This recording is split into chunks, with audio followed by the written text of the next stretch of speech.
앞뒤 좌우 옆에 계신 분들과 인사 한번 나누겠습니다. 3일 동안 평안하게 잘 지내셨습니까? 잘 지내셨습니까? 다시 한번 이렇게 인사 나눕니다. 뵙고 싶었습니다. 뵙고 싶었습니다. 아멘. 우리가 함께 만나는 사람, 만나기를 원했던 사람을 만날 때 참 기쁨이 있는 것처럼 우리도 뵙기를 원하는 그 주님을 더 귀하게 뵙고 더 주님을 알아가시고 그 영광과 은혜 가운데 살아가시는 저와 여러분 되시기를 간절히 주님의 이름으로 축복합니다. 아멘. 그 이 땅에 살아가면서 그게 우리의 삶의 큰 기쁨이 되고 힘이 되고 능력과 위로와 소망이 됩니다. 우리 요즘 표현으로 말하면 그게 우리의 삶의 낙입니다. 낙. 그래서 어떤 분들은 참 힘겹게 살면서도 삶에 낙이 있어서 살아가시는 분들이 계시잖아요. 삶에 낙이 없으면 그마저도 살 의욕도 없고 살고 싶은 맛이 없잖아요. 근데 여러분, 우리 믿는 그리스도인들은 내가 무슨 낙으로 살아요? 주님의 영광의 얼굴을 배웠고 주님 알아가는 그 낙으로 사는 것이 믿음의 삶이에요. 주변의 상황들 물론 여러분 우리에게 기쁨이 되는 그런 일들도 있고 우리에게 힘을 주고 우리를 참 즐겁게 해주는 그런 많은 일들도 있을 수 있어요. 근데 여러분 그건 한시적이고 일시적이에요. 또 완전치는 않아요. 그게 좋은 일이었는데 막 좋아하다가 그게 돌아놓고 보니까 그게 진짜 좋은 일인가 싶을 때도 있어요. 그게 오히려 우리에게 화가 되기도 하고 그게 오히려 더 안 좋기도 해요. 그런데 우리에게 유일하게 변치 않는 여호와 하나님, 그분은 우리의 완전함이 되어주시고 신실함이 되어주시고 힘과 능력과 기쁨이 되어주셔서 주님이 우리와 함께 하시고 우리가 그 주님을 배울 때 우리 마음속에 어때요? 기쁨이 넘치는. 우리 찬송가의 고백에 보면 저 장미꽃 위에 이슬 아직 맺혀있는 그 이른 새벽에 주님과 함께 믿음으로 걸어가고 동행했더니 그 기쁨을 알 사람이 없도다. 누구만 한다라는 거, 나만 한다라는 거예요. 그게 여러분 믿는 그리스도인이고 그게 바로 주님을 나의 즐거움으로 기쁨으로 낙으로 살아가는 삶. 그 고백을 했던 사람들이 누구예요? 믿음의 사람들, 다윗, 또 이런 사람들이 고백했던 시편의 고백들이 바로 그런 고백이거든요. 여러분 구주를 생각만 해도 내 마음이 좋거든. 여러분 주님이 우리의 진정한 낙과 힘과 기쁨이 되어주셔서 무슨 일을 만나도 항상 기쁨으로 능히 이겨내시고 사도 바울의 고백처럼 내가 만족하기를 자족하기를 배워서 주 안에서 모든 것을 다 감당할 수 있다, 할 수 있다라고 고백할 수 있는 모든 상황에 흔들리지 않고 주님께 든든하게 붙들려서 믿음의 길, 생명과 진리의 길을 걸어가실 수 있는 우리 사랑하는 성도님들 되시기를 간절히 바랍니다. 그 믿음의 길들을 걸어갈 때 오늘 우리가 읽었던 창세기 39장의 말씀의 일들이 일어나게 될 거예요. 제가 말씀 딱 읽으면서 마지막 23절 딱 끝내면서 오늘 뭐 설교할 필요가 있을까? 이 말씀 되기를 주님의 이름으로 축복합니다 이렇게 하고 끝낼까? 하는 마음이 순간적으로 들었어요. 왜? 이 삶이 믿음의 삶이고 주님 인도에 가시는 역사의 삶이기 때문에 그래요. 우리가 이제 기도에 대한 말씀들을 한 몇 달간 한 두세 달, 세 달, 네 달 정도 살펴보다가 다시 창세기 말씀 나눴던 부분은 다시 돌아왔는데요. 제가 창세기 강의를 지금 두 번째 하고 있습니다. 물론 중간중간에 한 번씩 설교도 하기도 했었는데 쭉 이어서 설교한 게 2017년 말 12월부터 해서 2018년 정도까지 18년 한 중순까지 하고 그리고 나서 다시 작년부터 이렇게 해가지고 작년 1월부터 해서 다시 수요일 날 창세기 말씀을 쭉 살펴보고 있는데요. 창세기 강의를 제가 두 번째 하는 게 이유가 있습니다. 왜 그럴까요? 중요하니까. 창세기를 알고 계시록을 알면 우리가 성경을 이해하는 데 훨씬 도움이 많이 됩니다. 그런데 무엇보다도 계시록도 계시록 굉장히 중요하지만 무엇보다도 창세기를 우리가 잘 이해하고 알고 있어야 성경의 나머지 모든 부분들이 우리가 잘 정리가 되고 이해가 우리가 될 수 있기 때문에 창세기가 굉장히 중요해요. 자, 37장부터 누구의 이야기로 돌아왔냐면 요셉의 이야기로 돌아왔어요. 그렇죠? 요셉의 이야기로 돌아왔는데 요셉의 이야기가 시작되는데 결국 요셉의 이야기도 뭐와 연관이 되냐면요.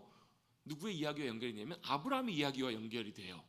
아브라함의 이야기라는 말은 무슨 말씀인가? 아브라함에게 하나님께서 하셨던 스토리, 아브라함에게 하셨던 약속, 그 말씀대로 그 약속을 성취해 가신 하나님의 큰 계획, 하나님의 그림 속에 요셉의 이야기도 같이 이어져 가는 것을 우리는 요셉의 이야기를 통해서 보면서 읽어갈 수 있어요.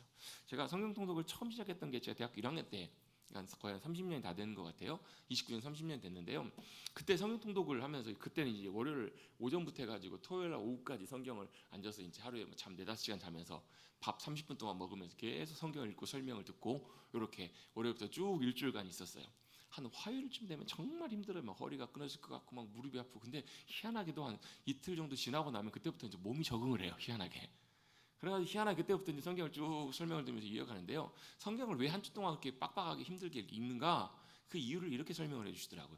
우리가 성경에서 성경이 뭐예요? 하나님의 말씀이잖아요. 하나님의 말씀이란 얘기는 무슨 얘기냐면 그 말씀이 뭐예요? 약속이에요. 약속. 예를 들면 내가 내일 갈게. 이게 제 말이에요. 말이면서 동시에 거기 안에 뭐가 들어있어요? 약속이 들어있는 거거든요. 하나님의 말씀은 뭐예요? 하나님의 말씀으로 그냥 끝나버리시는 것이 아니라 아이고 좋다 이게 끝나버리시는 것이 아니라 그 안에 뭐가 있냐면 하나님의 약속과 계획, 하나님의 의도가 그 안에 담겨 있어요. 사람의 말도 그렇잖아요. 말을 하면 그 안에 뭐가 있어요? 그 사람의 의도가 있잖아요. 마음이 있잖아요. 그걸 잘 이해를 못하는 사람이 어때요? 참 답답하잖아요. 말을 그냥 액면 그대로만 그냥 그 속에 있는 그 사람의 말하는 사람의 의도를 잘 파악하지 못하는 사람은 어때? 엉뚱한 일하는 경우들이 참 많아요. 여러분 하나님의 말씀 안에는 뭐가 있어요? 하나님의 마음이 있고요, 의도가 있고 하나님의 계획이 있고 하나님의 뭐가요? 약속이 그 안에 있어요. 약속은 뭐예요? 이루시겠다라는 거예요. 누가요?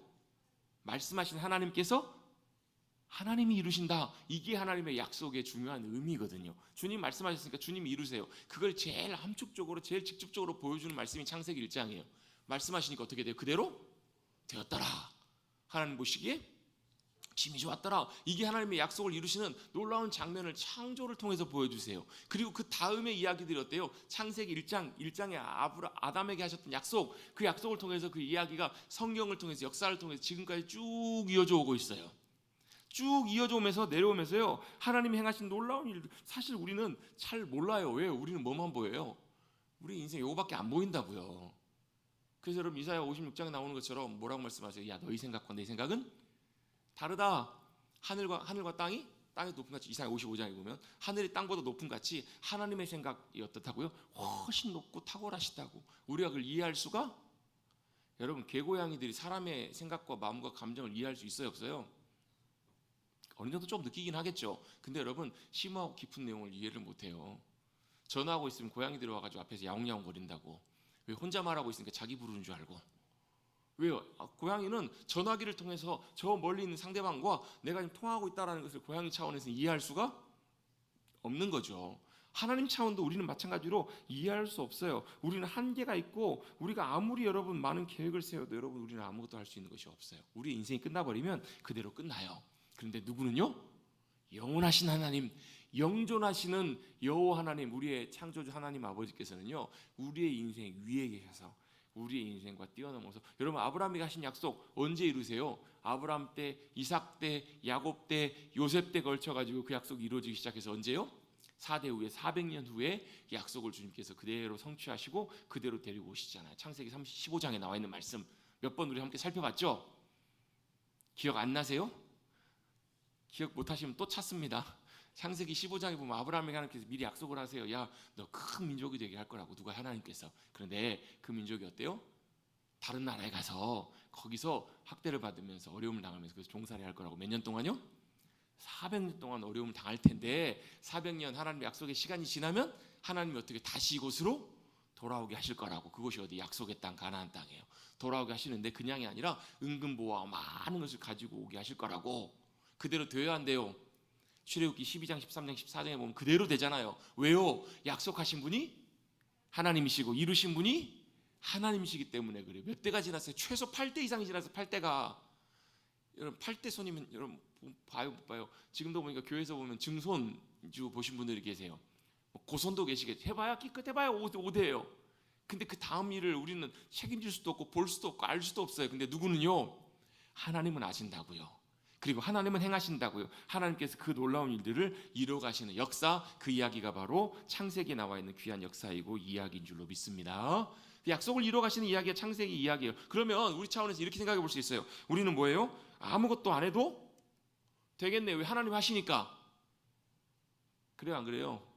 아니 하나님이 말씀하시고 약속하시고 약속을 그대로 이루시니까 하나님이 하시잖아요. 그런 거 아니에요? 그럼 우리 아무것도 안 해도 되겠네요. 끝.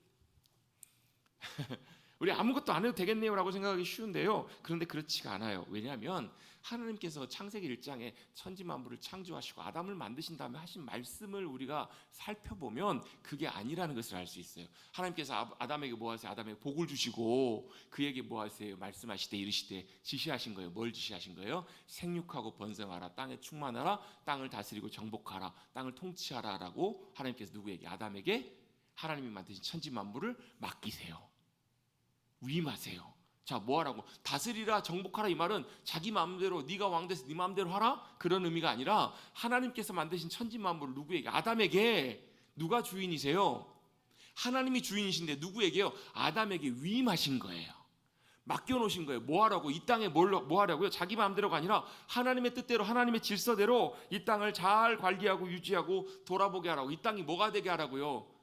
하나님의 뜻이 통하는, 하나님의 질서가 그대로 돌아가는, 그걸 뭐라고 해요? 우리는 이렇게 표현할 수 있어요. 그걸 하나님의 나라라고 표현할 수 있어요.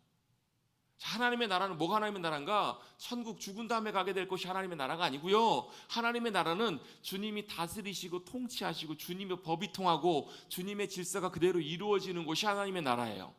그래서 여러분, 인간이 범죄하기 전에 하나님께서 만드신 천지 만물은 뭐예요? 주님이 보시기에 힘이 좋았어요. 그리고 어디에? 그곳에 누가요? 주님이 사람 아담과 함께 거니시며 함께 사시는 곳이었다고요. 자, 하나님이 함께 하세요. 또 하나님이 거니세요. 하나님의 질서대로 보시기에 완벽한 모습대로 그대로 세상이 아름답게 그렇게 창조되었고 타락하기 전까지는 그대로 되었어요. 그게 뭐예요? 그게 하나님 나라의 원형이에요. 원형. 하늘의 하나님 나라를 이 땅 가운데 주님께서 그대로 만들어내시고 그대로 찍어내시는 것, 그게 바로 하나님의 나라입니다. 그걸 누구에게요? 아담에게 맡기신 거예요.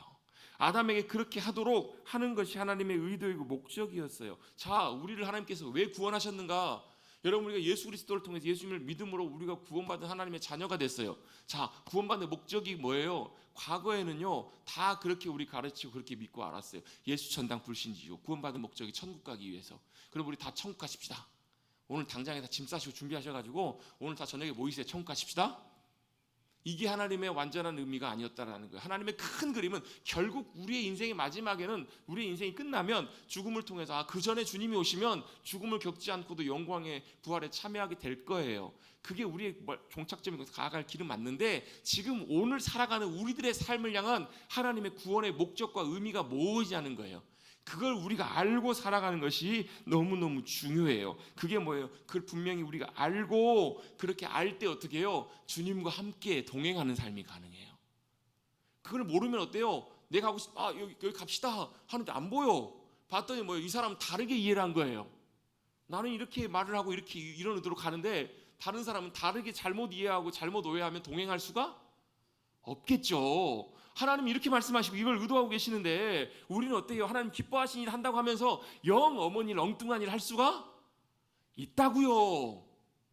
하나님의 정확한 의도와 마음과 목적과 방향을 잃어버리면 이런 일들이 일어날 수 있어요. 잘 믿고 딴짓해요. 열심히 믿고 헛짓한다고요. 죄송합니다, 이런 표현을 써서. 그런 경우들이 너무너무 많기 때문에 그래요. 하나님의 의도와 목적이 무엇인지를 우리가 방향을 잘 잡고 가야 돼요. 올라간 다음에 이 산이 아닌가벼? 그러면 여러분 얼마나 허탈해요. 여러분, 이 산이 아니면 다시 내려와서 다른 산 올라가면 되지만 우리의 인생은 그럴 수가 없잖아요. 봉사 열심히 해요. 섬김도 하고 전도도 하고 선교도 해요. 예배도 열심히 드리고 기도도 해요. 말씀도 읽어요. 많이 배워요. 다 마찬가지예요. 우리가 이 다 하는 것들, 이게 좋은 거지만 중요한 것이지만 하나님의 큰 의도와 목적과 방향과 하나님의 목적을 우리가 분명히 알지 못하고 가면 열심히는 하는데 잠깐만요, 엄은 데로 가버려요. 열심히 가는데 빗나가 버린다고요. 하나님이 기뻐하신 일들을 하기를 하면서도 진짜 하나님이 기뻐하신 것을 우리가 모르고 행할 수가 있다라는 거예요. 그냥 열심히 하면 되는 거 아니에요? 열심히 하면 하나님 알아주시겠지. 그런데 이게 뭐하고 비슷하냐면 하나님 입장에서 보면 이런 거예요. 하나님 입장에서 아무것도 우리가 여러분 아무리 열심히 봉사하고 주님 앞에 다 드려도, 예를 들면 헌금을 몇 억을 헌금을 했다고 쳐요. 하나님이 그거 아쉬우세요? 안 아쉬우세요? 여러분, 천지 만물의 모든 것이 다 하나님의 것이에요. 여러분, 우리가 아무리 열심히 하고 엄청난 일을 이뤘어요. 하나님은요 그냥 웃으세요. 왜요? 하나님이 한번 후 부르시면 다 날아가 버릴 일이라고요. 우리가 아무리 열심히 하고 뭘 해도 여러분, 주님이 행하신 일 그것과는 비교할 수 없다고요. 바다에 길을 내시고 여러분 광야에 샘물을 내시고 모든 것을 하실 수 있는 분이 하나님이시잖아요. 그분 앞에서 아무것도 아니에요. 그러면 왜 하나님께서 우리와 그 일들을 함께 하기를 원하실까? 이건 여러분 이렇게 보면, 제가 좀 비유를 한번 들어보면 이런 얘기를 들어볼까 싶어요. 아이와 부모가 같이 바닷가에 놀러 갔어요. 그럼 아이들은 뭐래요? 바닷가에 가서 모래놀이를 하는 거예요. 모래로 뭘 만들어요? 모래 성도 쌓고 막 집도 지어요. 엄마 집, 아빠 집 다 지어요. 그 집 짓는다고 집에 살 수 있어요, 없어요? 못 산다고요. 야, 그러면 엄마 아빠 그래. 아빠가 야, 살지도 못하는 집 뭐하러 짓냐? 쓸데없는 짓 좀 하지 마라. 이러면 아이들한테 뭐가 돼요? 상처가 돼요. 그러니까 어떻게 해요? 그래, 잘 지었다 이러고 마는 거예요. 근데 그 집 지었다고 같이 살 수 있는 것은 아니에요. 근데 나중에 이 아이가 자라요. 이 아이가 어느 정도 성장했어요. 이제는 어떻게 해요? 조금 뭔가를 도와줄 수 있는 상황이 됐어요. 아버지가 집을 짓고 있어요. 아들이 와서 뭐래요? 조금씩 도와드리는 거예요. 거두는 거예요. 집을 짓는 사람은 아버지지만 이제 아들이 뭐예요? 성장하며 자라가면서 이제 누구와요? 아버지와 조금씩 손발을 맞춰갈 수 있게 됐네요. 그래서 집을 같이 지어가는 거예요. 이제는요. 물론 여러분, 아버지는 아들의 도움이 없어도 집을 지을 수 있어요. 우리 하나님 아버지는 우리의 손과 헌신과 섬김이 없어도 가능하세요. 근데 이제는 뭐 하기로 원하세요? 하나님께서 그 하나님이 기뻐하시는 일들을 행할 때 아들과 함께 같이 하기를 원하시는 거예요. 그 손을 같이 모아서 아들이 있으나 없으나 도움이 되는 것은 아니지만 그 길들을 같이 해가면서 같이 하는 기쁨, 같이 그 일들을 누려가는 그 기쁨을 아버지가 누려가기를 원하시는 거예요. 그걸 저는 이렇게 표현해요. 오병이어. 자, 예수님은 오병이어 물고기 2마리와 떡 5개가 없어도 5,000명을 다 먹이실 수 있는 주님이세요. 근데 주님은 뭘 받으세요? 그 아이의 조그마한 오병이어를 받으세요. 뭐 하시는 거예요? 주님의 놀라운 역사하심 가운데 그 아이의 손을 함께 받으시는 거예요. 그리고 그 손길을 통해서 주님의 놀라운 역사를 이루세요. 이게 여러분 주님이 일하시는 방법이에요. 이게 뭐냐면 이게 동역하는 삶이에요. 주님과. 여러분, 주님과 동역하는 삶을 살아가시기를 주님의 이름으로 바랍니다. 왜요? 주님과 동역하게 되면요, 주님이 행하신 놀라운 일들의 감격과 기쁨을 함께 누릴 수가 있어요. 그 은혜와 감격과 기쁨을 함께 누려요. 함께 누려가면 점점 주님과 더 가까워지고 닮아가고 동행해요. 동역하고 하기 위해서는 뭘 해야 돼요? 동행을 해야 돼요. 동역하기 위해서는 동행이 먼저 앞서가야 돼요. 그럼 동행하기 위해서 같이 가기 위해서는 뭘 알아야 된다고? 마음을 알고 뜻을 알아야 된다고요. 뭐가 돼야 돼요? 동지가 돼야 된다고요. 같이 마음이 같아지고 뜻이 같아지는 것, 이게 하나님께서 누구를요? 아담을 통해서 의도하신 하나님의 의도하심이 목적이셨어요. 아담이 창조했나요? 아니, 하나님이 창조하셨어요. 아담에게 뭐 하신 거예요? 야, 맡겨놓고, 야, 너 잘 관리해. 그러면 주님께서 누구예요? 아담과 함께 이 땅에서 함께 거니시면서 이곳에서 뭐예요? 저 푸른 초원 위에 그림 같은 집을 짓고 하나님께서 누구예요? 에덴 동산에서 아담과 함께 사시기를 원하셨다고요. 그게 하나님 아버지의 기쁨이셨으니까.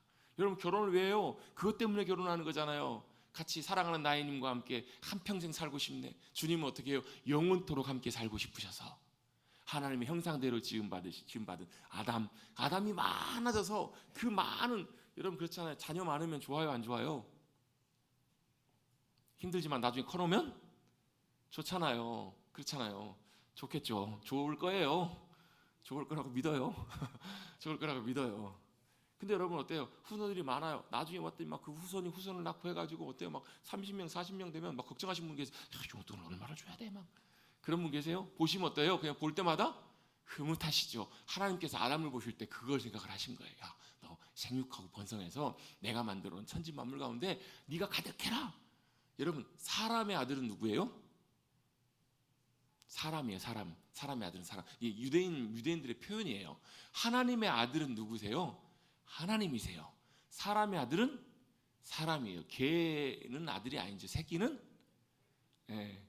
개예요. 개. 여러분, 하나님의 형상대로 사람을 만드셨다는 말씀 무슨 얘기냐면 하나님의 형상, 인격, 모습대로 아담을 만드신 거예요. 뭐 하시려고요? 대화하시고 교제하시고 만드시려고. 왜? 하나님은 사랑이시니까.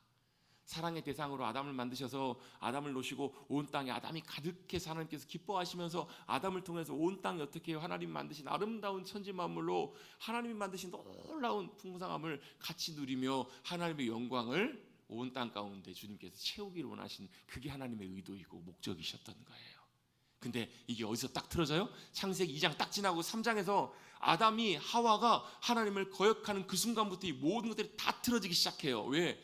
아담은 누구요? 하나님으로부터 온 존재이고 하나님의 생명과 은혜가 함께 하셔야 되는 존재인데 이게 끊어지는 순간에 모든 것이 다 망가져요. 그 결국은 아담은 어떻게 해요? 흙에서 온 너 아담이여 흙으로 돌아갈지어다. 이렇게 인생이 끝나요. 그런데 하나님께서는 거기서 그치지 않고 아담에게 약속을 하세요. 무슨 약속을 하세요? 메시아 언약을 하세요. 여자의 후손을 통해서 뱀의 머리를 부셔버릴 거라고 하나님께서.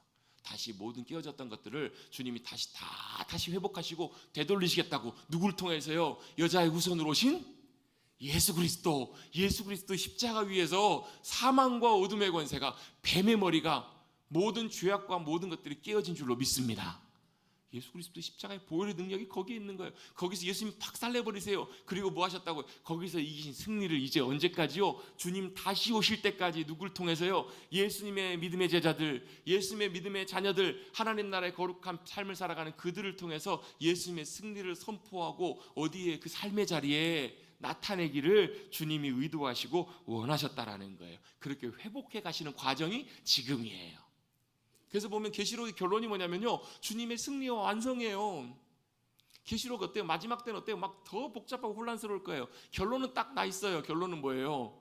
주님의 영광의 승리가 교회 가운데, 그리스도인들 가운데, 주님의 백성들과 성도들 가운데 함께 할 것이고 영원토록 주님이 높임 받으실. 그래서 여러분, 창세기 1장 2장과 계시록 22장 21장을 딱 둘이 겹쳐보면요, 내용이 거의 그림이 비슷해요.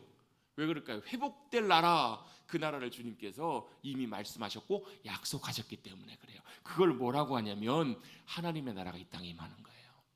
우리 주님께서 가르쳐준 기도에 보면 뭐라고 기도하라고 했어요? 나라가 임하시오면, 그 나라는 무슨 나라냐면 주님의 나라예요. 하나님의 나라가 이 땅 가운데 임하게 하여 주시옵소서. 임하시는 하나님의 나라예요. 그 일을 주님께서 어떻게 해요? 아브라함에게 약속하셨고 야곱에게, 이삭에게, 야곱을 통해서 이제 누구에게요? 요셉을 통해서 주님이 이루시겠다라는 거예요. 물론 요셉도 그 나라의 그 약속의 완성은 아니에요. 과정이에요. 근데 그 약속을 요셉을 통해서 이뤄가시는 이야기가 창세기 37장부터 쭉 창세기 50장까지의 내용이 나와요. 주님께서 그래서 그걸 누구에게 먼저 보여주세요? 요셉에게 꿈으로 먼저 보여주세요. 무슨 꿈을 꾸게 하세요? 형들이 다 자기에게 절하는 꿈, 심지어는 부모님까지도 다 절하는 꿈을 보여주세요. 그걸 뭘 의미하는 거예요? 하나님이 이루실 하나님의 꿈, 하나님의 계획을 요셉에게 미리 먼저 보여주신 거죠. 사람들이 믿어요, 안 믿어요? 비웃어요. 말도 안 되는 소리 하지 마라고 하면서 오히려 더 요셉을 곤란하게 핍박해요. 그러면 형들이 뭐라고 해요? 요셉을 죽여버리려고 맘먹으면서, 어감이 좀 죄송합니다, 죽이려고 하면서 구덩이에 던지면서 뭐라고 형들이 얘기를 해요? 자, 꿈꾸는 자가 오는도다. 그 꿈이 어떻게 되는지 보자. 이게 무슨 말이에요? 비꼬는 거잖아요. 우리가 요셉 해코지 해버리고 없애버리면 네 꿈 다 헛된 꿈, 없어진 꿈 되지 않겠냐? 근데 그 꿈은 누구의 꿈이세요? 요셉의 꿈이 아니라 하나님이 주신 하나님의 꿈이셨다고요. 그럼 누가 이루세요? 하나님이 이루어 가신다고요. 요셉은 구덩이에 던져져요. 죽음의 위기 가운데 넘겨져요. 그리고 어때요? 나중에는 결국 집에서 쫓겨나 집에 떠나서 먼 타국까지 그는 팔려가게 돼요. 그럼에도 불구하고 그와 함께 하시며 그 꿈을 이루어 가시는 분이 누구시라고요? 약속을 주시고 그 약속을 이루어 가시는 여호와 하나님이시라는 거예요. 여러분, 우리 하나 신뢰하십시다. 저와 여러분을 통해서도 아브라함에게 하신 약속, 아브라함에게 너는 복의 통로가 될 거다. 네 가는 곳마다 하나님께서 아브라함을 높이시고 너를 통해서 하나님의 복과 은혜와 사랑이 흘러가게 할 거다 라고 하신 약속하신 그 약속이 예수 그리스도를 통해서 저와 여러분에게도 여전히 유효한 줄로 믿습니다. 여전히 모자라지만 부족하지만 우리는 뭐 하는 거예요? 주님 약속하시고 말씀하셨으니까 믿는 거예요. 고린도후서 1장인가요? 모든 하나님의 약속은 믿음 안에서 예가 된다고, 예스가 된다고요. 우리가 믿고 받아들일 때 그 약속들은 예스가 돼, 예가 돼요. 그걸 요셉은 쉽지 않았지만 환경 속에서 믿었다고. 물론 어제 지난주에 우리 창세기 38장은 중간에 누구의 얘기가 잠깐 나와요? 유다의 얘기가 잠깐 나와요. 유다의 얘기가 왜 들어갔을까? 두 가지 중요한 의미가 있다고 봐요. 하나는 뭐예요? 요셉을 통해서 하나님의 놀라운 구원의 역사를 이뤄 가시지만 그럼에도 메시아는 유다를 통해서, 유다의 후손을 통해서 메시아 예수 그리스도가 태어나게 되실 거라는 메시아의 계보를 쭉 설명해 주고 있는 내용이 나오면서 요셉을 통해서 구원의 역사를 이루시지만 유다를 통한 하나님의 약속이 여전히 유효하다라는 것을 상기시켜주는 의미에서 이 이야기가 중간에 잠깐 들어갔다라고 볼 수 있어요. 또 한 가지 의도는 뭘까? 이건 이제 추측인데요. 유다가 아버지가 속상해하고 아들 요셉이 죽었다는 얘기를 듣고 나도 죽을래, 나도 수월로 내려갈래 탄식하며 울고 있는 모습이 보기 싫었던 것 같아요.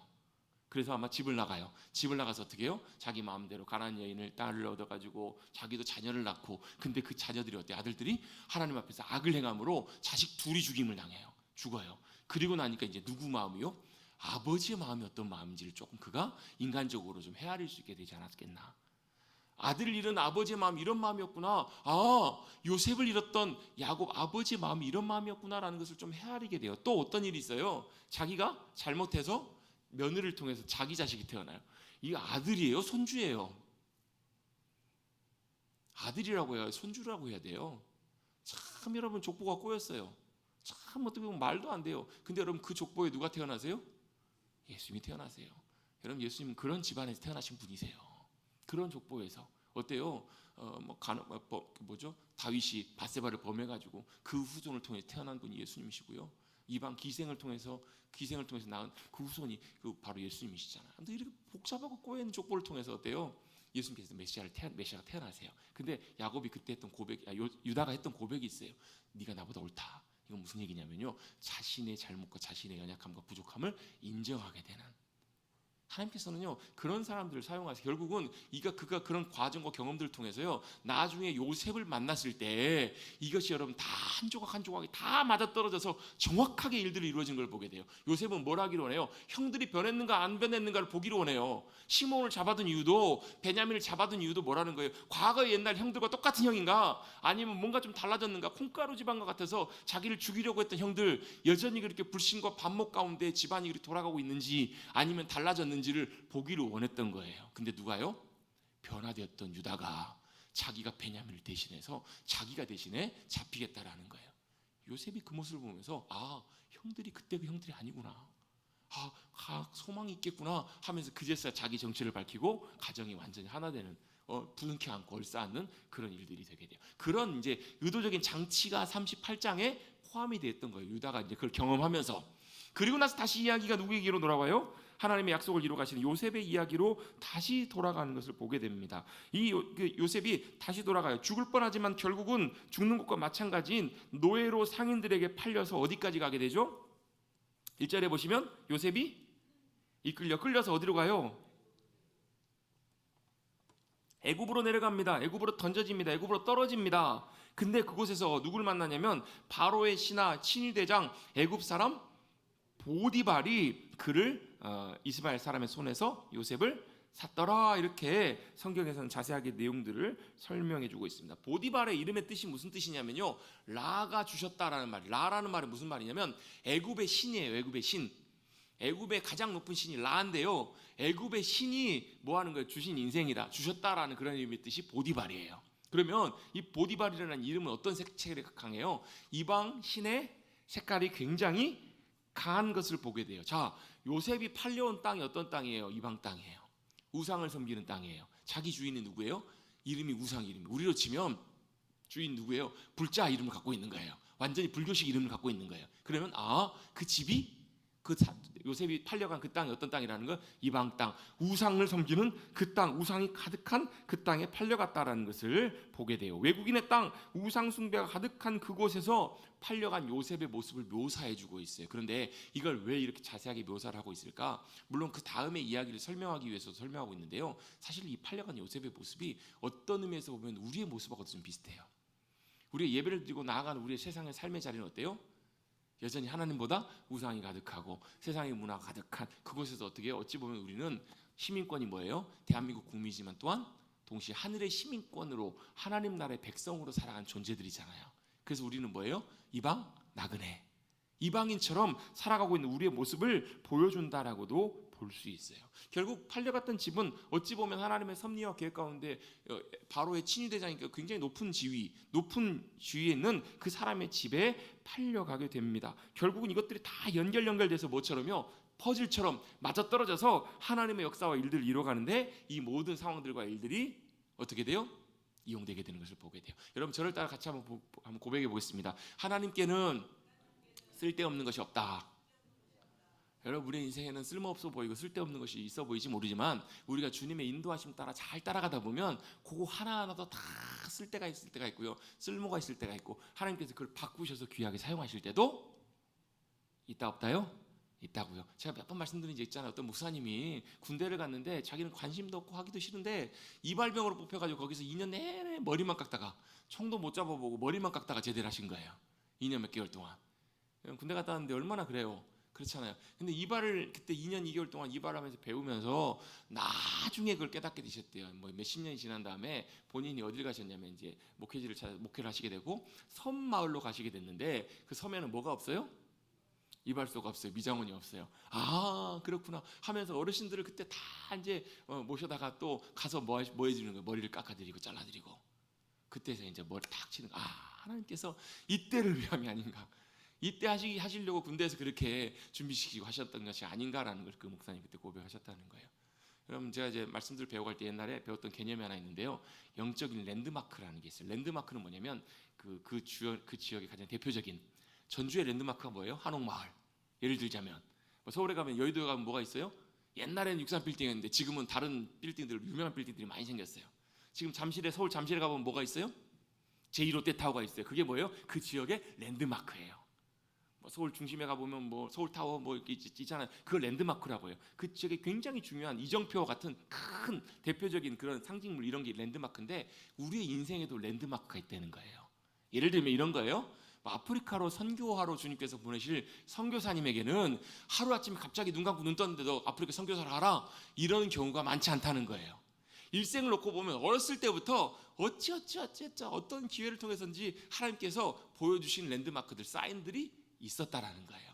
그런 것들 하나로 쫙 연결해 보면 뭐가 보여요? 그 다음에 하나님께서 나를 어떻게 인도해 가실지가 보여요. 예를 들면 어떤 내가 직업을 갖고 일을 하는데 그것들도 여러분 그냥 우연히 아닌 경우들이 많아요. 하나님께서 그 일을 통해서 하나님께서 행하실 일들이 있다는 것을 보여주는, 그리고 잘 연결해 볼 필요가 있다고요. 다시 돌아갑니다. 요셉이 결국은 팔려갔던 일들이 뭐 쓸데없는 일 같고 이랬지만 결국 그 모든 일들이 하나님의 큰 계획과 그림 속에서 보면 하나하나가 버릴 것이 없다라고요. 그래서 때때로 우리가 만나는 일들 가운데 내가 원치 않는 일들을 만날 때에도 여러분 그 일들 통해서 여러분 그것들을 그냥 불행이라고만 생각하지 마시고 하나님의 계획과 인도하심이 어디 있는지를 잘 찾아보시면 또 주님께서 놀랍게 역사하시는 주님의 손길과 일하심들을 경험하게 될 줄로 믿습니다. 자 요셉이 뭘로요? 종으로 노예로 팔려갔어요. 사람 취급도 못 받는 사랑받는 특별한 아버지의 편애를 받았던 그 자리에서 어떻게 해요? 집에서 쫓겨나서 이제는 사람 취급도 못 받는 그곳으로 한순간에 나락으로 떨어지게 된 거예요. 요셉 입장에서 보면 밤마다 얼마나 많이 울었을까요? 얼마나 집에 가고 싶고 얼마나 아버지 보고 싶고 얼마나 돌아가고 싶었을까요? 많이 울었을지 모르겠어요. 그런데 그곳에서 가장 중요한 것이 하나 있습니다. 2절 말씀 같이 한번 읽어보겠습니다. 2절 3절까지 우리 같이 한번 읽을게요. 시작. 여호와께서 요셉과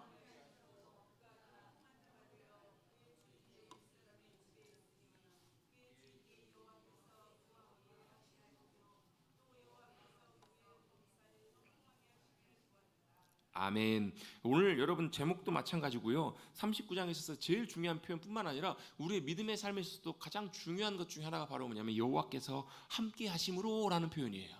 누구와요? 여호와께서 누구와? 요셉과 함께 하심으로. 또 누구와요? 우리와 함께 하심으로. 이게 너무너무 중요한 믿음의 고백이고 놀라운 역사라는 거예요. 여호와 하나님께서 함께 하셨다. 여러분 본문에서 여호와라는 말이 나오는데요. 여러분 39장에만 여호와라는 이름이 8번 나오고요. 다른 요셉의 본문에 보면 여호와라는 이름이 나오지 않아요. 엘로힘이라는 단어가 써요. 엘로힘이라는 말은 사실 하나님에 대한 어떤 총체적인 표현이에요. 어떤 신적인 개념으로 쓰일 때 엘로힘이라는 말을 쓰고 그 신이 누구시라는 거예요? 여호와 하나님이시라는 거예요. 여호와라는 이름과 약간 엘로힘이라는 단어가 약간 어감이 좀 다른 의미가 좀 있어요. 물론 이거 전문적으로 들어가면 좀 복잡하긴 하지만 우리가 그걸까지 따질 필요 없고 그 뒤에 나와 있는 표현들은 다 뭐로 나오냐면 엘로힘이라는 단어가 나온다고요. 그 말은 무슨 얘기예요? 그 하나님이 뭐 애굽의 신인지 아니면 그냥 초월적인 어떤 신적인 존재를 표현한다고요. 근데 요셉과 함께 하신 하나님은 어떤 하나님이시라고요? 여호와, 아브라함과 이삭과 야곱과 함께 하셨던 또 우리의 참 하나님 여호와라는 말이 야훼라는 말인데요. 이 하나님의 본명이죠. 본명 쉽게 말하면 여호와 야훼 이 하나님의 본명이시라고. 그래서 출애굽기 6장에도 보면 그 내용이 나오는데 내가 지금까지는 야훼라는 이름으로 한 번도 안 알렸다고. 나오긴 나오지만 그 말은 무슨 얘기냐면 여러분 그 이제 중요한 여러분 계약서 같은 데다가 서명할 때 여러분 가명을 쓰세요? 아니면 뭐 뭘 쓰세요? 본명을 쓰잖아요. 예를 들면 제가 예를 들면 목사예요. 그러면 서명할 때 뭐 문목사 쓰면 돼요, 안 돼요? 안 되잖아요. 뭐라고 써요? 문지리라고 써야 된다고요. 여러분 그 중요한 하나님과 이스라엘 백성들이 계약을 맺을 때 하나님께서 뭐라고 사인을 해주시냐면 야훼 여호와라고 이렇게 사인을 해주신 거예요. 그 이전에는 뭔데요? 아도나이 주님 뭔데요? 창조주 이런 이름으로 주님이 이름을 쓰셨다면 이 창세기 39장에서는 아도나이라고 이름을 쓰셨다고요. 죄송합니다. 아도나이가 아니라 그러니까 야훼라고 이름 쓰셨다고요. 물론 이제 유대인들은 야훼라는 이름을 부르지 않기 때문에 주님 아도나이라고 부르긴 하지만요. 다른 데서는 안 나오지만 여기서는 그렇게 많이 나와요. 그게 무슨 의미인가? 애굽의 신이 주인이에요. 애굽 땅에 있기 때문에 누가요? 애굽의 주인이 누구예요? 바로잖아요. 바로 왕이에요. 바로 왕이 다스리는 지금 땅에 와 있잖아요. 요셉이. 그리고 어때? 애굽의 신이 누구예요? 여러 신들이 있어요. 뭐 피, 개구리, 이파 다 그게 이 팔이 다 그게 애굽의 신들이에요. 그 신도 있고 애굽의 가장 위에 뭐 라 같은 신도 있어요. 근데 그 신이 그 진짜 신이 아니라 그곳에서도 요셉과 함께 하신 여호와 하나님이 참 신이시라는 것을 실제로 요셉의 삶을 통해 하나님께서 보여주시는 거예요. 여호와께서 요셉과 함께 하심으로 그가 어떻게 됐다고요? 형통한 자가 되었다고요. 여러분, 하나님께서 함께 하실 때 여러분 어떻다고요? 형통한 삶이 우리 가운데. 여러분, 진짜 중요한 것은 우리가 어디 있느냐가 중요하지 않아요. 우리가 교회에 있는가, 집에 있는가, 좋은 곳에 있는가, 나쁜 곳에 있는가, 우리가 여러분 가나안 땅에 있는가, 애굽 땅에 있는가, 그것보다 더 중요한 게 뭐예요? 우리가 어디 있든지 그곳에 여호와 하나님께서 함께 하시는가, 그게 더 중요하다라는 거예요. 여러분, 우리는 늘 주님이 함께 하신다라고 고백해요. 그렇게 또 믿어요. 근데 여러분, 이건 좀 다른 차원이에요. 어떤 차원인가? 여호와 하나님의 뭐가 임재가 함께 하시면, 함께 하시면 뭐가요? 그 열매들이, 결과들이 나타나요. 여러분, 늘 우리 주님께서 함께 하시는데요, 주님이 함께 하심이 우리 가운데 나타날 때는 어떤 일들이 일어나는가? 요셉에게는 어떤 일이 일어났어요? 형통한 삶이 일어나요. 요셉의 삶에 그가 형통한 자가 되어서 그 집 주인에 있었더니 어떤 일이 벌어져요? 그의 주인이 여호와께서 요셉과 함께 하심을 보았다라는 거예요. 여러분, 하나님이 늘 우리와 함께 하시는데 하나님의 영광의 임재가 우리 가운데 진짜 함께 하실 때 그 결과가 나타나게 되면요, 어떤 일이 벌어지냐면 다른 사람을 또 알아요. 보디발이 요셉과 하나님이 함께 하셨다는 것을 그가 보았던 거죠. 여러분, 보디발은 뭐하는 사람? 이방인이에요.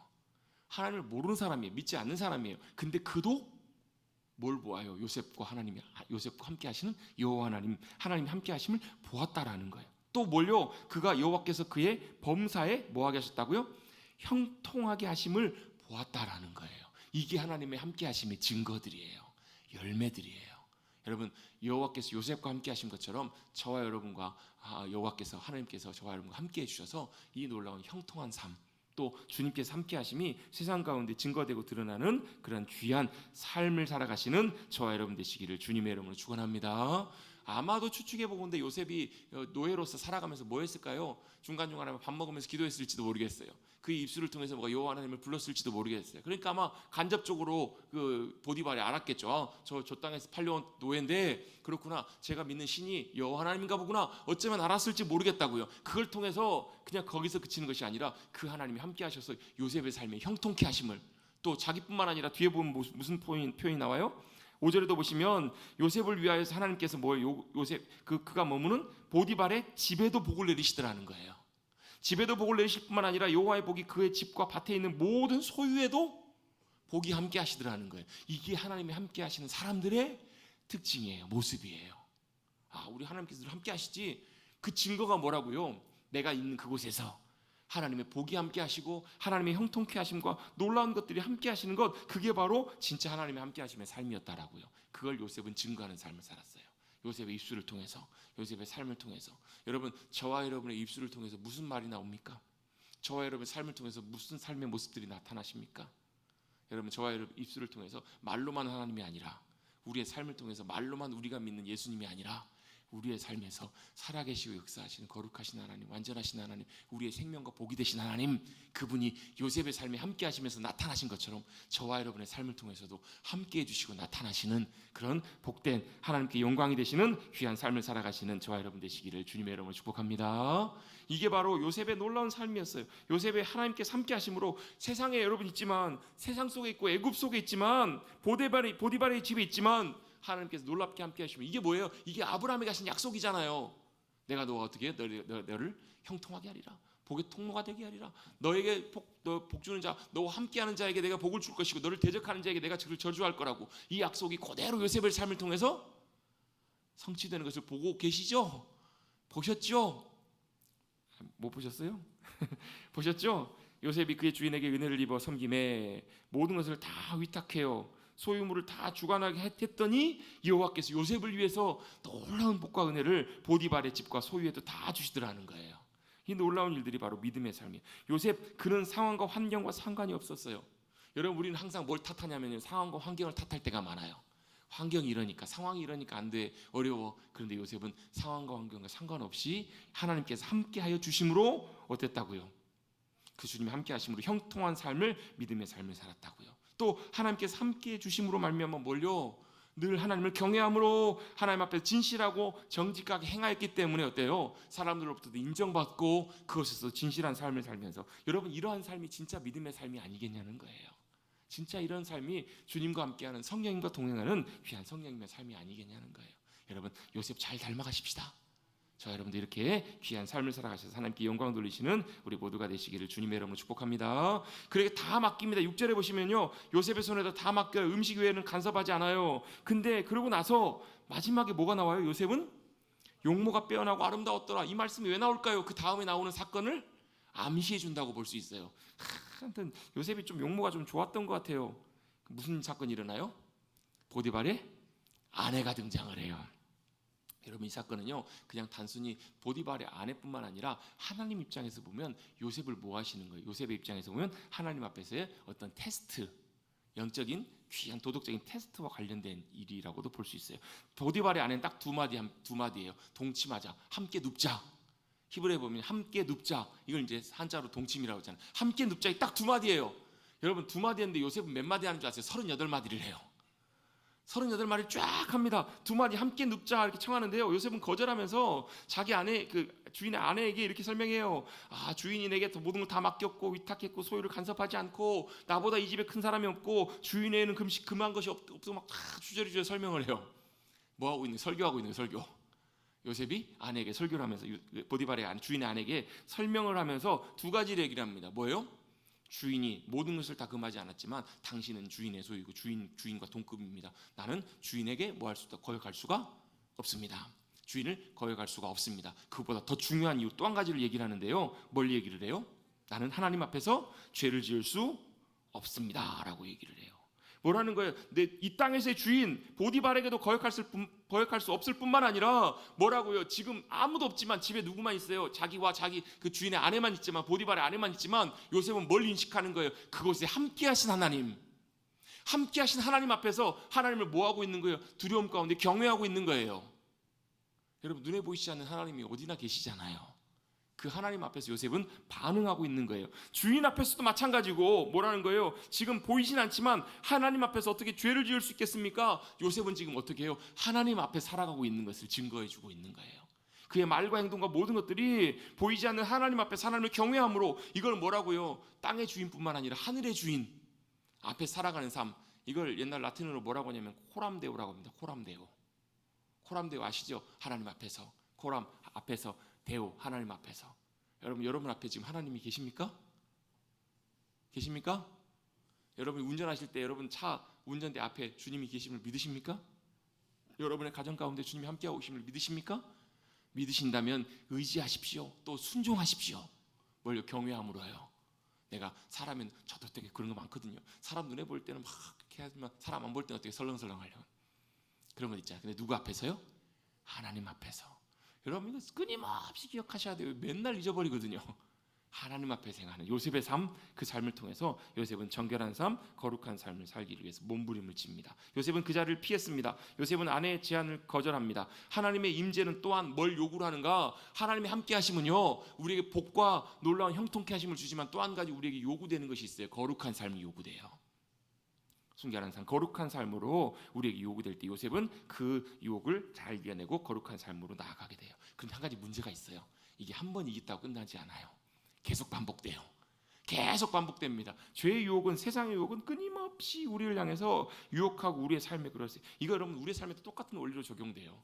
계속 끊임없이 유혹하고 공격해요. 영적인 싸움이 계속해요. 한 번 이겼다고 끝나지 않아요. 그래서 우리는 뭐 하셔야 돼요? 에베소서 6장 말씀처럼 전신갑주로 무장하시고, 그 다음에 나오는 그 사도 바울의 권면이 뭐가 나오냐면, 너희가 기도할 때 무시로 기도하고 항상 깨어있어 기도하라고 사도 바울이 권면해요. 여러분 잘 무장하시고 잘 깨어서 기도하심으로 모든 유혹과 공격들로부터 잘 싸워서 승리하실 수 있는 사랑하는 성도님들 되시기를 간절히 바랍니다. 왜요? 무장하지 않으면 요셉도 언제 넘어질지 몰라요. 그리고 여러분 한 번 듣고 두 번 듣고 자꾸 들으면요, 마음이 자꾸 조금씩 움직여요. 그래서 요셉은 어떻게 해요? 그 자리를 피해버려요. 도망가 버려요. 그날도 요셉을 유혹하는 보디발의 아내의 유혹을 피해서 도망가다가 이번엔 뭘요? 하필이면 또 옷을 붙잡혔네요. 옷이 붙잡혀가지고 옷을 붙잡힌 거 어떻게 해요? 노십시오가 아니라 그냥 벗어놓고 도망가 버린 거예요.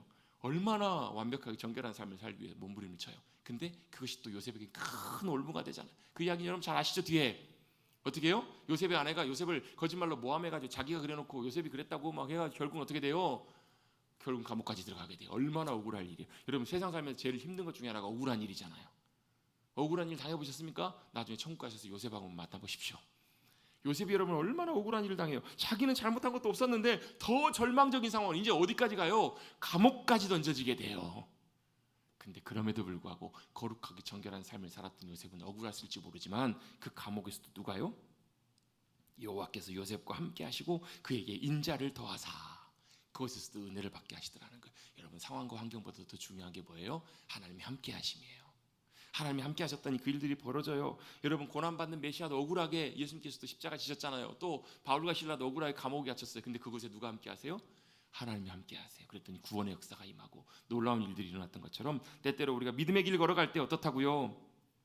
억울할 때도 있고 힘들 때도 있지만 그 과정들을 지나가고 나면 그 시간들이 지나가고 나면 주님의 놀라운 일들이 요셉의 삶이 함께 하셨던 것처럼 저와 여러분의 삶 가운데에도 함께하여 주실 줄로 믿습니다. 한번 저를 따라 같이 한번 고백해 보시겠습니다. 여호와께서 요셉과 함께 하심으로 다시 한번 고백해 보시겠습니다.